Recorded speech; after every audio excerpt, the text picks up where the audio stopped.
Geeks, tudo em cima! Começamos o capítulo 383 de Berserker com Guts com um olhar totalmente apático a tudo. Ele está completamente desligado da realidade. Dá pra ver claramente que o nosso espadachim negro, depois de tanto lutar, chegou no fundo do poço e se não tiver alguma intervenção externa, não vai conseguir sair dessa.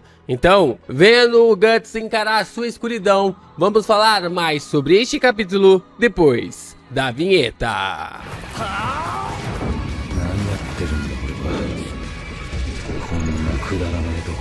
Ainda caminhando naquele espaço, o Guts encara a escuridão, não conseguindo ver um palmo na sua frente. Desligado de tudo, ele continua caminhando, ele continua seguindo em frente. A questão é que dentro da tumba tudo está escuro e Guts não consegue ver o que está lá dentro e por isso não entende quais lugares está pisando. Tenta tatear alguma coisa, tenta realmente ver se dá para mensurar algum espaço ali, mas ele não consegue mensurar nada. A questão é que é tarde demais para o nosso amigo. Quando ele se dá conta, havia um degrau na sua frente e ele cai com tudo no chão, sendo levado completamente ao caos absoluto. Ali no chão, o Guts encontra o seu desespero definitivo. Definitivo aqui pra você, que você deixe seu like, se inscreva aqui no canal e também compartilhe os nossos conteúdos por aí. É muito importante você continuar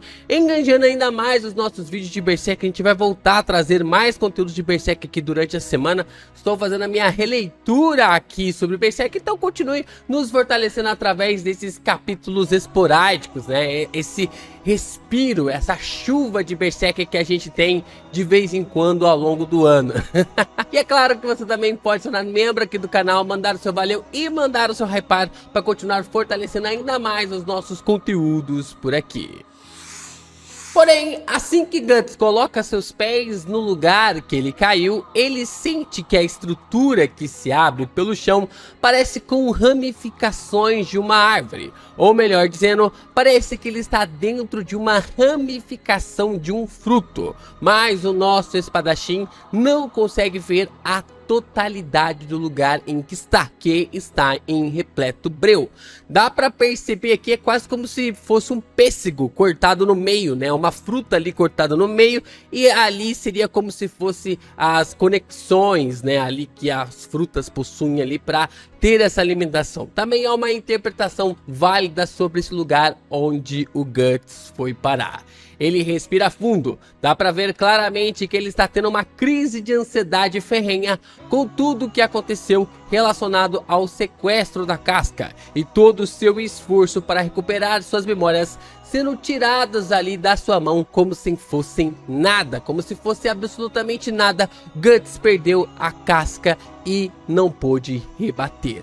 A única coisa que cercava o Guts era a escuridão, mas não a escuridão que ele está acostumado, a escuridão que está dentro dele, a escuridão que vinha de dentro para fora. É uma escuridão diferente, é uma escuridão que vem de fora para dentro. É a escuridão quando se entende que você está sozinho e que mais ninguém entende o que você está passando, apenas você e você mesmo. Esse quadro ele é extremamente poético no sentido de que pela primeira vez na trama de Berserker vemos o Guts sozinho, solitário, quieto, não está interagindo definitivamente com ninguém. A situação do Guts é tão caótica que nada o faz se mexer. Não temos uma fala de pensamento do personagem, apenas o silêncio tal. Apenas o absoluto silêncio no meio ali de toda essa cena.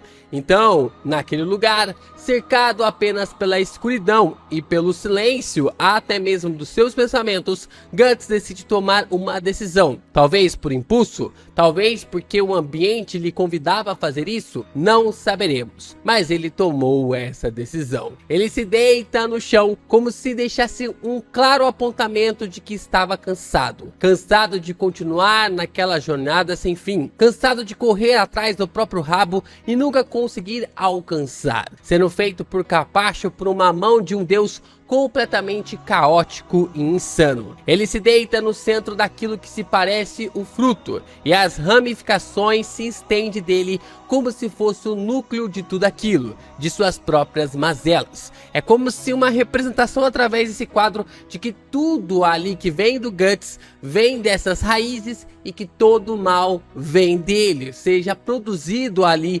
através dele. O Guts então encara o teto e de repente começa a ver algumas coisas estranhas. Ele vê ali o teto, seu olho se expande e ele então vê uma textura saindo da divisa do teto que forma ali um olho, como se a mão estivesse de olho nele, até mesmo na mais profunda escuridão mental e física do nosso espadachim negro. A textura que começa a vazar é extremamente parecida com a mesma utilizada pelo Rakshas, e ela vem do teto em direção ao Guts. Caraca, muito bem utilizado isso aqui pela equipe, né? Pela forma como realmente esse capítulo foi abordado, pelo menos essa parte, de que definitivamente não tinha como fazer um capítulo sobre a escuridão. Não tinha como, porque o mangá é uma mídia visual. Então como que você vai transformar esse conceito numa parte que vai simbolizar a escuridão? E a saída excelente para isso foi o silêncio total, né? Tipo assim, quadros e páginas iniciais completas ali em um silêncio absoluto, que é a mesma coisa do que a escuridão, né? Se você passa muito tempo sozinho, muito tempo ali sem conversar com alguém, esse silêncio ele pode representar uma escuridão que existe à sua volta. Isso é algo exatamente aqui que está sendo refletido no Guts. Esse silêncio aqui na trama, neste capítulo, representa na base visual de um mangá o que é a escuridão que o Guts está sentindo, que ele, pela primeira vez na trama, está se sentindo sozinho. Vamos para o lado externo e Scylla está conversando com Daiba, dizendo que tudo está quieto demais, e questiona ao feiticeiro o que está acontecendo naquele pequeno santuário. Daiba, sentado ao lado de Scylla, apenas responde que essa é uma boa pergunta, ou seja, nem mesmo ele sabe o que está rolando lá dentro. Scylla então sente algo estranho acontecendo, mas logo sua atenção é mudada para a perna de metal do Daiba quando ele desce da onde ele estava sentado. Daiba responde que aquele lugar é um local peculiar. Seu interior e exterior estão fortemente desconectados. Nem mesmo suas artes podem atravessar esse véu facilmente. Daiba então se vira ali para Scylla e diz que é claro, lá dentro há apenas o vazio, e se questiona que tipo de loucura a escuridão de lá poderia trazer. Scylla está boiando na conversa do velho e pede para ele falar algo que faça sentido. Daiba então diz que é apenas tudo bobagem, mas a questão é que na escuridão, sem visão, sem som, há apenas uma coisa a se fazer. Não há nada para se contemplar a não ser a si mesmo. Caraca, velho. Absoluto cinema essa frase do Daiba, né? É simplesmente inacreditável essa frase, porque quando você está só, quando você está no silêncio, quando não tem mais ninguém aqui do seu lado, é aí que é neste exato momento, é neste local que você vai conseguir contemplar a si mesmo, você vai conseguir entender a si mesmo. Você não vai ser influenciado pelos outros, pelas visões dos outros, mas você vai entender quem é você de verdade. Caramba, que frase incrível, mano. Dava pra dizer até mesmo que foi o Miura que escreveu isso aqui, cara, porque é um simbolismo tão forte, uma parada tão inacreditável, que eu não duvido, né? O Miura deve ter deixado em alguns rascunhos lá, alguma parte realmente assim, inacreditável essa fala, e os caras foram lá e colocaram isso de forma épica através das palavras do Daiba.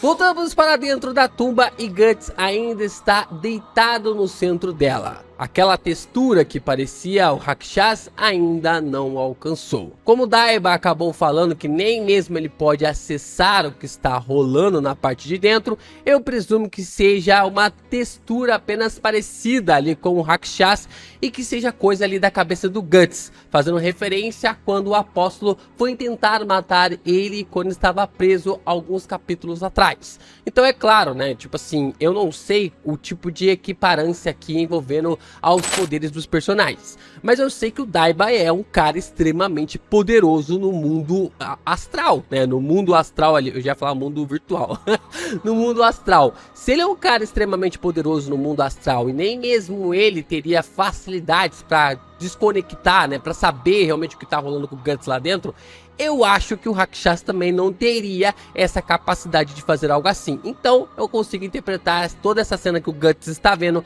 com apenas algo ali da sua cabeça. Tipo quando você tá deitado na escuridão e você consegue ver algumas formas diferentes que normalmente não é o que está ali quando você acende a luz.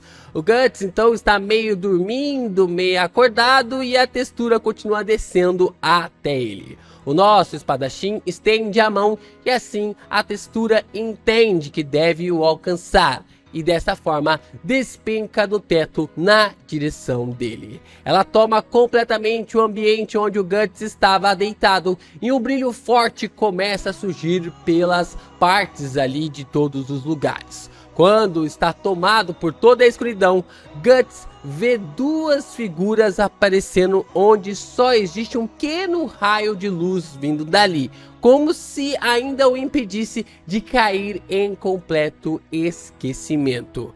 Guts então pensa pela primeira vez que finalmente, como se quisesse dizer que toda aquela luta iria acabar. Lembra bastante ali a fala que ele acabou dizendo para o Rakshas quando desistiu de lutar contra o apóstolo, quando ele definitivamente entregou a sua vida para que o apóstolo lhe ceifasse. Dessa forma, ele vê assim que as duas figuras são Griffith e Casca antes do eclipse, quando ele fazia parte do bando do Falcão e o mundo todo parecia ser mágico naquela época, quando tudo realmente estava fazendo sentido, quando todas as forças estavam se encaixando, tudo isso sendo colocado na mente do Guts como o seu grande amigo que lhe apunhalou e também a pessoa que ele aprendeu a amar. Mas até mesmo ali quando o mundo se tornou caótico, Guts se agarrou em uma pequena ponta de esperança de que poderia trazer a Casca de volta para si daquele maldito trauma que a garota havia sofrido no eclipse. Quando ele havia finalmente conseguido ali ter ela de volta, ela foi roubada dele sem que ele pudesse fazer absolutamente nada. Um grande nada contra o Griffith. Seus poderes e sua força não podiam sequer arranhar aquele novo ser transfigurado que estava tomando dele a mulher que ele aprendeu a amar. A textura então se transformou em uma grande torrente de água e começou a inundar o espaço em que o Guts está, fazendo com que ele afundasse em direção a uma completa escuridão. Então, uma concha surge ali abraçando o Guts, metaforicamente algo perfeito para representar que ele decidiu se fechar em sua própria escuridão. O Guts afunda ainda mais, então ele encontra o fundo da escuridão. A concha se fecha, deixando Guts preso lá dentro para sempre. Bom, muitos pontos foram levantados aqui neste capítulo de forma realmente interessante. A gente pode observar que o Guts ele está sem armadura, mas como ele está isolado, eu tenho aqui uma certa dificuldade para entender essa interferência ali sobre a Slan conseguir mexer com ele ou não neste lugar onde ele está. Porque ele foi ferido ali pela Slan. E a gente sabe que uma ferida feita no mundo astral e no mundo físico conecta ali o personagem. Só que isso estava sendo que meio que tipo assim... a armadura do Guts que estava meio que salvando ele de ser atormentado diretamente pela Slam. Só que agora que a situação vai ficar nesse questionamento, né? Se o Guts vai ser afetado ou não ali por ela. E nós ainda temos o Abismo, né? Porque como o Guts ele é marcado ali pela marca do sacrifício, o Abismo sempre vai ficar puxando ele, sempre vai ficar indo atrás dele. E ele também sem ali a armadura é um conceito realmente interessante para ver o que a equipe vai realmente criar, né? O que o Estúdio Gaga vai realmente criar para justificar ali todas essas ações de isolamento do Guts. Na minha cabeça, essa será a primeira vez que o Guts vai conseguir dormir uma noite inteira em anos, sem ter que ficar com armadura, sem nada.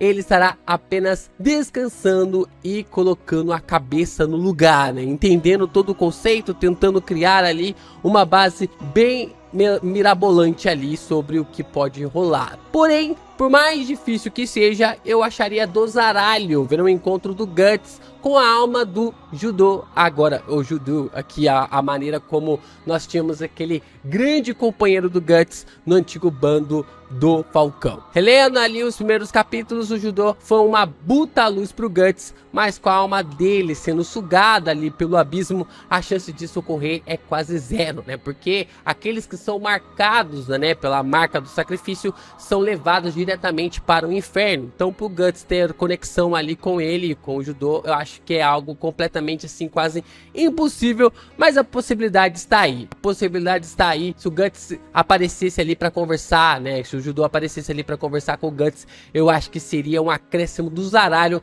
para colocar a cabeça do Guts no lugar e fazer ele se levantar mais uma vez. E é claro, né, a gente tem toda uma representação, né, o Guts ele tá dentro de uma concha, né, ele tá dentro ali de uma concha, um lugar escuro, um lugar sombrio, um lugar vazio, mas quando uma concha ela é aberta depois de muitos anos, tem uma pérola lá dentro, né, então tem essa representação para o personagem. Mas vamos ver se vai ser uma pérola branca ou uma pérola negra que vai acabar saindo ali de dentro dessa ostra, né, de dentro dessa concha aqui que acaba meio que selando o Guts em sua escuridão. Vamos ver o que o Estúdio Gaga vai aprontar para nós e para onde toda essa escuridão do Guts vai nos levar.